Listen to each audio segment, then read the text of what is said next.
नमस्कार,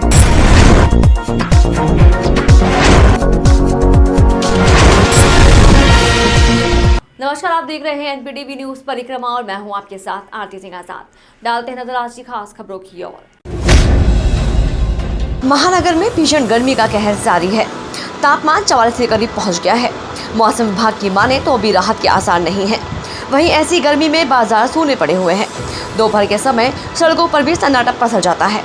महानगर के लोगों को अंगारों से दहकते दिन और रात में भी गर्म हवा ने परेशान कर दिया है। रात में भी लोग गर्मी की वजह से सो नहीं पा रहे। मंगलवार को तो अधिकतम पारा 44 डिग्री सेल्सियस के करीब तक पहुंच गया। सुबह 8 बजे से ही सूरज की किरणों में दोपहर जैसी तपिश रही। दोपहर में सड़कों और बाजार में सन्नाटा पसर गया। जिन्हें मजबूरी थी वे हाथ मुंह ढककर पूरी तैयारी के साथ घर से बाहर निकले। थाना जनकपुरी पुलिस ने मुखबिर की सूचना के आधार पर 2 शातिर चोर अमान सैयद पुत्र अजमल अली निवासी मोहल्ला गुलबहार वाली गली खान आलमपुरा, आसिफ अंसारी पुत्र यासीन अंसारी निवासी 4 खंबों वाली गली जनकनगर को पहलवान पीर के पुल के पास से गिरफ्तार किया गया। अभियुक्त के विरुद्ध अन्य आवश्यक विधिक कार्यवाही कर समय से माननीय न्यायालय के समक्ष पेश किया जा रहा है। मिर्जापुर कस्बे में दिल्ली यमुनोत्री हाईवे किनारे अराफत टेंट हाउस पर छबील लगाकर राहगीरों को मीठा शरबत पिलाकर उनकी प्यास बुझाई गई। अराफत टेंट हाउस के स्वामी फैजल अराफत ने बताया कि प्यासे को पानी और भूखे को खाना खिलाने से बड़ा पुण्य का कोई काम नहीं है। हर रोज इंसान को पानी और खाना खिलाना चाहिए जो भूखा और प्यासा हो। भीषण गर्मी के चलते मीठा शरबत पीने के लिए छबील पर राहगीरों की भारी भीड़ उमड़ पड़ी। मीठा और ठंडा शरबत पाकर राहगीरों को गर्मी से निजात मिली। राष्ट्रीय लोकदल के कार्यकर्ताओं द्वारा भारत रत्न पूर्व प्रधानमंत्री किसान मसीहा स्वर्गीय चौधरी चरण सिंह की 37वीं पुण्यतिथि हर्षोल्लास के साथ मनाई गई। राष्ट्रीय लोकदल के कार्यकर्ता बड़ी संख्या में अस्पताल चौक इकट्ठे होकर चौधरी साहब की मूर्ति पर माल्यार्पण किया। जिला अध्यक्ष राव केसर ने कहा कि चौधरी साहब सादगी व ईमानदारी की जिंदा मिसाल थे। उनमें किसानों की आत्मा बसती थी।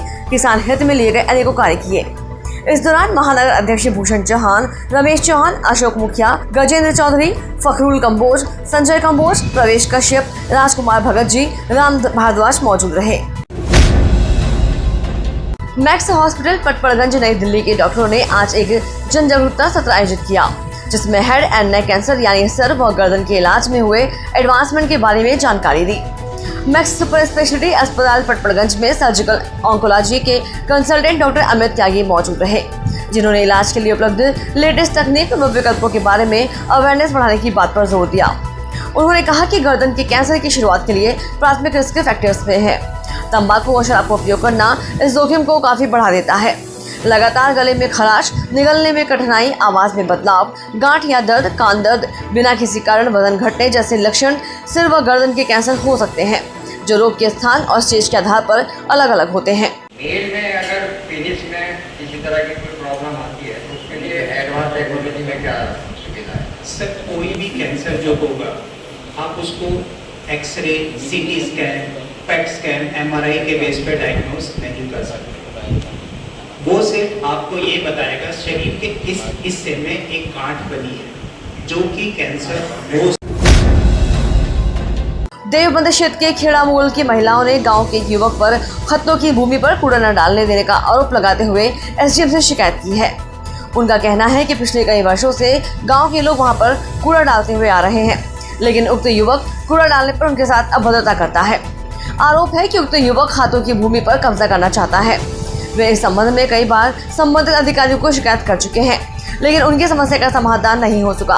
उन्होंने कहा कि यदि उनका समस्या का समाधान नहीं किया गया तो वे जल्दी ही इस संबंध में जिलाधिकारी से मिलेंगे। जो आए हैं आज हमारे गांव में काफी टाइम से वहां पर खत्ते डलते आ रहे, कूड़ा डालते आ रही महिलाएं। तो आज जो अमरपाल पुत्र बलवंत सिंह है वो हमारे गांव वाली जो महिलाएं हैं उनको कूड़ा डालने नहीं दे रहा है। अब वो हम ये चाह रहे हैं कि हमारे जो कूड़ा डालने के स्थान है वो बिल्कुल क्लियर करके हमें दे दिया जाए, जिससे कि हमें किसी आने वाले समय में कोई ऐसी घटना न घटे जिससे कि हमें दोबारा यहाँ परेशान होना पड़ेगा। और इस संबंध में हम पहले भी आए थे। आपका नाम? रामा। इस संबंध में यहाँ आए हम खत्ता के उसमें आए जी कुबाड़ घेरने के। हाँ, आज हम कुबाड़ घेरन जाएंगे तो सवेरे सवेरे गाड़ी देगा। कौन देता है गाली? वो अमरपाल कौन है वो गाँव? चमारी है।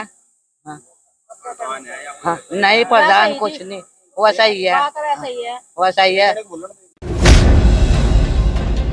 कस्बा अम्बेहटा के नगर रोड स्थित आर्यन इंटरनेशनल स्कूल में स्वर्गीय संजय आर्य मेमोरियल क्रिकेट टूर्नामेंट का आयोजन किया गया। कार्यक्रम का शुभारंभ समाज सेवी अंकुर अग्रवाल, कुलदीप मित्तल व निखिल आर्य ने संयुक्त रूप से फीता काटकर किया। सहारनपुर की टीम ने टॉस जीतकर पहले बल्लेबाजी का निर्णय लिया, जिसमें टीम ने निर्धारित 20 ओवर में 10 विकेट में 196 रन बनाकर ऑल आउट हो गई। इस दौरान Mahak Singh, coach Ravi Rathi, coach Arjun Singh, coach Ayush Chaudhary, Shrikant, Rajeev, Abhishek Tyagi, Shravan Kumar मौजूद रहे। चिलकाना नगर में अधिशासी अभियंता विद्युत विभाग प्रवीण कुमार ने नगर का निरीक्षण कर ओवरलैंड कनेक्शन की जांच की। अधिशासी अभियंता प्रवीण कुमार ने बिजली घर में लोड को चेक कर ओवरलोड देखते हुए नगर में घूमकर दुकानों के कनेक्शन चेक किए। उन्होंने दुकानदारों से घरेलू कनेक्शन को हटाकर अपने कनेक्शन लेने की बात कहते हुए ओवरलोड कनेक्शन को कमर्शियल करने के निर्देश भी दिए। इस दौरान एसडीओ ए.के. पवार, जे शिव कुमार, लाइनमैन प्रदीप रोहिल्ला, विवेक कुमार, अफजल सहित विद्युत कर्मचारी मौजूद रहे। चंडीगढ़ यूनिवर्सिटी के प्रोफेसर डॉक्टर आर.एस. बावा ने पत्रकारों से वार्ता करते हुए कहा कि खेलों में करियर बनाने के इच्छुक छात्रों को नियमित प्रशिक्षण, अत्याधुनिक खेल सुविधाएं और विशेषज्ञ प्रशिक्षक तथा वार्षिक छात्रवृत्ति के रूप में वित्तीय सहायता भी देती है, जिसके परिणाम स्वरूप सीयू के छात्रों ने न केवल राष्ट्रीय बल्कि अंतर्राष्ट्रीय स्तर पर विभिन्न प्रतियोगिताओं में यूनिवर्सिटी और देश दोनों को गौरवान्वित किया है। साल 2023-24 बैच के प्लेसमेंट आंकड़ों का खुलासा करते हुए डॉक्टर आर.एस. बावा ने कहा कि इस साल 904 कंपनियों ने चंडीगढ़ यूनिवर्सिटी कैंपस का दौरा किया और विभिन्न धाराओं में छात्रों को 9,124 नौकरियों की पेशकश की। इसके अलावा 31 से अधिक भर्तीकर्ताओं ने 20 लाख रुपए या उससे अधिक, 52 कंपनियों ने 15 लाख रुपए या उससे अधिक, 100 से अधिक कंपनियों ने 10 लाख रुपए के वार्षिक वेतन के साथ नौकरियों की पेशकश की, जबकि 310 कंपनियों ने 5 लाख रुपए के वार्षिक वेतन पैकेज के साथ नौकरियों की पेशकश की।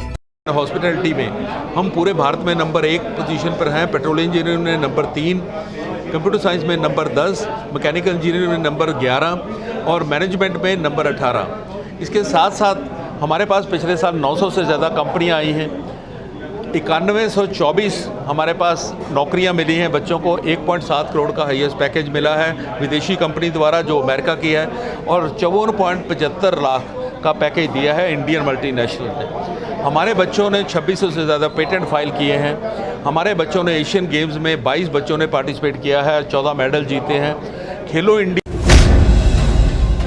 चिलकाना क्षेत्र में यमुना नदी पर हरियाणा राज्य की सीमा एवं उत्तर प्रदेश की सीमा के रास्तों से होने वाले खनन परिवहन के रास्तों की जांच करने ADM F Rajneesh Kumar Mishra, SP city Abhimanyu Manglik, ASP Sudhanshu नायक, एसडीएम सदर योगराज सिंह तथा चिलकाना पुलिस के साथ बॉर्डर पर पहुंचे तथा खनिज परिवहन के रास्तों की जाँच की। एसडीएम सदर ने बताया कि उच्च अधिकारियों को खनिज से भरे वाहनों को लाने के लिए रास्तों को लेकर प्रार्थना पत्र दिया गया था। उच्च अधिकारियों के आदेश पर हरियाणा के अधिकारियों के साथ यूपी बॉर्डर के रास्तों का निरीक्षण किया गया। इस दौरान थाना चिलकाना प्रभारी Kapil Dev, SI Suresh Kumar police force के साथ मौजूद रहे। ब्रेन हैमरेज से वकील अरशद जैदी की मौत के बाद उनके परिवारजनों का दुख साझा करने उनके गांव कुम्हारखेड़ा पहुंचे सहारनपुर बार एसोसिएशन के अध्यक्ष राजीव गुप्ता और ग्रामीण पत्रकार एसोसिएशन के जिला अध्यक्ष आलोक तनेजा। दुखी परिवार से मुलाकात कर उनके दुख को किया साझा और हर संभव मदद का दिया भरोसा। इस अवसर पर न्यूज परिक्रमा के संपादक नवाजिश खान, जिला प्रभारी साजिद अली, जुहेब खान भी रहे मौजूद। मिगलानी बिल्डिंग पुल पर यंग इंडिया तिरंगा क्लब की ओर से रूह अफ़ज़ा मीठे जल वितरित करवाने के स्टॉल लगवाए गए। शिविर का उद्घाटन पार्षद और कार्यकारिणी सदस्य मंसूर बदर ने किया। इस मौके पर पार्षद मंसूर बदर ने कहा कि प्यासे को पानी पिलाना सबसे बड़ा पुण्य है। इस मौके पर क्लब के सदस्यों और पार्षद मंसूर बदर ने आने जाने वाले राहगीरों, रिक्शा पोलर, मजदूरों, दुकानदारों को रूह अफ़ज़ा पिलाया। इस मौके पर पार्षद मंसूर बदर ने कहा कि प्यासे को पानी पिलाना सबसे बड़ा पुण्य का काम है। यंग इंडिया तिरंगा क्लब का ये काम सराहनीय है। इस मौके पर क्लब के अध्यक्ष उस्मान मलिक, अविनाश शर्मा, जावेद मलिक, अंकुर, शमशाद, मुस्तकीम, रंजीत, अतुल, पप्पू, आलिशान, फारूक, सोनू जैदी, सुहेल फ्रिज, अलमास रियाज, जाकिर सैयद, इरफान, मामू खलीक, आस मोहम्मद मौजूद रहे। गंगोह कोतवाली से लगभग 500 मीटर की दूरी लखनौती रोड पर बने छोटे बच्चों के कब्रिस्तान की मिट्टी व कंकालों को रातों रात खुर्द-बुर्द के गंभीर आरोप गंगोह नगर पालिका पर मोहल्लेवासी ने लगाए।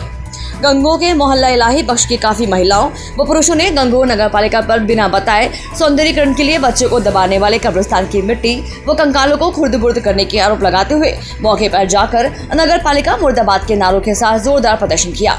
वहां इकट्ठा हुई भीड़ का आरोप है कि कहीं कोई सौंदर्यीकरण कब्रिस्तान को खुर्द-बुर्द कर होते देखा है। जब तक कब्रिस्तान की मिट्टी वापस नहीं डाली जाती तब तक हम सब कहीं नहीं जाएंगे। वहीं दोषियों के विरुद्ध कानूनी कार्रवाई की मांग भी की है। इस मौके पर भारी तादाद में भीड़ इकट्ठा थी। Bright hope international public school Titro में ग्रामीण पत्रकार एसोसिएशन के बैनर तले हिंदी पत्रकारिता दिवस का 198वां आयोजन किया गया। इस मौके पर मंचासीन चीफ गेस्ट बार एसोसिएशन के अध्यक्ष राजीव गुप्ता, ग्रामीण पत्रकार एसोसिएशन के उत्तराखंड प्रदेश प्रभारी व सहारनपुर जिला अध्यक्ष आलोक तनेजा, जिला महामंत्री नवाजिश खान, जिला उपाध्यक्ष सरदार अरविंद सिंह उर्फ काका, नगर तहसील अध्यक्ष सुशील मोगा, तितरो नगर अध्यक्ष तैमूर खान, पूर्व प्रधान नियाज हसन बालू, प्रदेश उपाध्यक्ष रालोद हाजी सलीम कुरैशी, ब्लॉक प्रमुख दिनेश चौधरी ने पत्रकारों के कार्यक्रम को संबोधित किया। हिंदी पत्रकारिता दिवस से ठीक एक दिन पहले आयोजित इस कार्यक्रम में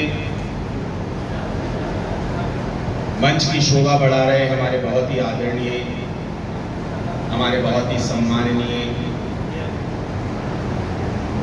सहारनपुर दीवानी न्यायालय में जिला शासकीय अधिवक्ता रहे,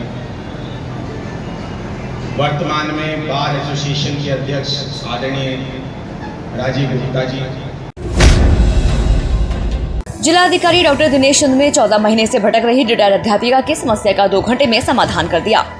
अध्यापिका ने बताया कि वह 31 मार्च 2023 को रिटायर हो गई थी, जिसका फंड 30 दिन के अंदर सरकार के द्वारा दिया जाता है, लेकिन विभाग के बाबू के द्वारा उनको 14 महीने से चक्कर कटवाए जा रहे थे। महिला के साथ उनकी बेटी भी विभाग के ऑफिस पहुंची तो बाबू के द्वारा उनके साथ भी दुर्व्यवहार किया गया, जिसकी शिकायत लेकर वह जिलाधिकारी डॉक्टर दिनेश चंद के पास पहुंची तो जिलाधिकारी के द्वारा रिटायर्ड अध्यापिका की समस्या का 2 घंटे में समाधान कर दिया गया। इसके बाद अध्यापिका एवं उनकी पुत्री ने जिलाधिकारी की प्रशंसा भी की। जिलाधिकारी डॉक्टर दिनेश चंद ने कहा कि रिटायर्ड अध्यापिका उनके पास पहुंची थी, जिनकी समस्या को उन्होंने गंभीरता से लेते हुए उनकी समस्या का समाधान कराया है। जिलाधिकारी के द्वारा सभी विभागों के कर्मचारी को हिदायत दी गई है कि वह किसी भी रिटायर्ड कर्मचारी को परेशान न करें, उनकी समस्या का तुरंत समाधान करें, अन्यथा उनके खिलाफ कड़ी कार्रवाई की जाएगी। मेरा नाम अनीता है। मैं वैसे तो मुजफ्फरनगर डिस्ट्रिक्ट को बिलोंग करती हूँ, लेकिन मैं सहारनपुर में ही रह रही हूँ। और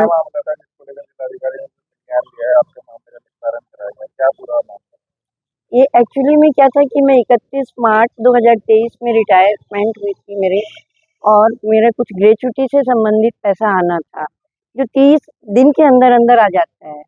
तो उसको लेकर मैं परेशान थी, कभी लेखा के चक्कर काट रही थी, कभी अपर निदेशक कोषागार के चक्कर काट रही थी, कभी वो एरर बताते थे, कभी कहते थे कि क्या कहते हैं जॉइनिंग डेट में कहीं वो है आपका, तो समझ में नहीं आ रहा था क्या करें। काफ़ी दिनों से पजल चल रहे थे हम लोग, और फिर उसके बाद मैंने अपनी बेटी के सामने रखा, दोनों फिर हम वहाँ गए भी, लेकिन उसके बाद भी कोई डिसीजन नहीं निकला, और बेटी के साथ भी कुछ ऐसी स्थिति बन गई कि मतलब मिसबिहेव जैसी स्थिति हो जाती है। ये श्रीमती अनीता जो बेसिक शिक्षा परिषद के स्कूल में सहायक अध्यापिका के पद पर कार्यरत थी, इनके कुछ पेंशन से संबंधित प्रकरण या अन्य वित्तीय प्रकरण काफ़ी समय से लंबित थे। इनकी बेटी कीर्ति मेरे पास दोपहर जन सुनवाई के समय काफ़ी परेशान और रोती हुई मेरे पास आई कि उनके द्वारा बताया गया कि मेरी मम्मी का प्रकरण काफ़ी समय से लंबित है, और मैं आज उनके कार्यालय में गई थी। मुझे वहाँ पर बहुत ही दुर्व्यवहार किया गया, अच्छे ढंग से पेश नहीं हुए, और मुझे आशा नहीं है कि मेरे मम्मी का कार्य होगा, जिसके संबंध में मैंने तत्काल अपर निदेशक कोषागार से बात की और उनको अपना रेफरेंस लेकर भेजा कि इस प्रकरण का निस्तारण 5 बजे तक आज अवश्य हो जाना चाहिए। जिसके क्रम में मुझे प्रसन्नता है कि ये श्रीमती अनीता और उनकी बेटी आज मेरे सम्मुख उपस्थित हुई। नगर तहसील के तितरो इकाई द्वारा आयोजित हिंदी पत्रकारिता दिवस के अवसर पर कार्यक्रम में मुख्य अतिथि के रूप में पहुंचे सहारनपुर बार एसोसिएशन के जिला अध्यक्ष राजीव गुप्ता ने कार्यक्रम को संबोधित किया। कार्यक्रम को संबोधित करते हुए राजीव गुप्ता ने कहा कि ग्रामीण पत्रकार एसोसिएशन के जिला अध्यक्ष आलोक तनेजा द्वारा सभी पत्रकारों को एक माला की तरह सजाकर रखा गया है। यही कारण है कि ग्रामीण पत्रकार एसोसिएशन आज पत्रकारों का सबसे मजबूत संगठन है। अपने किसी भी छोटे मोटे कार्यक्रम हो या आज की तरह का बड़ा कार्यक्रम हो, मुझे जरूर आमंत्रित करते हैं। मैं उनका बहुत दिल से धन्यवाद भी करता हूँ। ग्रामीण पत्रकार एसोसिएशन की ओर से आयोजित पत्रकारिता दिवस के इस शुभ अवसर पर मैं पहले तो आप सभी साथियों को बहुत बहुत बधाई देता हूँ। ग्रामीण पत्रकार एसोसिएशन के तित्रों में हिंदी पत्रिका दिवस पर आयोजित कार्यक्रम में संगठन के जिला उपाध्यक्ष सरदार अरविंद सिंह काका, जिला महामंत्री नवाजिश खान, तहसील अध्यक्ष सुशील मोगा ने कार्यक्रम को संबोधित करते हुए हिंदी पत्रकारिता दिवस की बधाई देकर अपने अनुभव साझा किए। और आपको विश्वास दिलाता हूँ, अध्यक्ष का आशीर्वाद देते हुए बातें हुई उत्पीड़न होता है, सच्चाई नहीं दिख पाते हैं, आईना दिखाते हैं। हमारे चौधरी साहब गए हैं, चले गए, उन्होंने कहा कि सच्चाई दिखें। सलीम भाई ने कहा कि पत्रकार बहुत अच्छे हैं। हमारे परवीन भाई ने कहा कि हम यहाँ पे अपने आप को अकेला महसूस करते थे, ऐसा नहीं है। मैं आपको कहना चाहता हूँ, सच्चाई लिखिए, हमारे दिल में ठोक कर लिखिए, सबूत के साथ लिखिए, आरोप तो लगेंगे। सहारनपुर के आज की खबरों में फिलहाल इतना ही। कल फिर हाजिर होंगे कुछ और बड़ी खबरों के साथ। तब तक के लिए बने रहे हमारे साथ और देखते रहें एनपीटीवी न्यूज परिक्रमा। नमस्कार।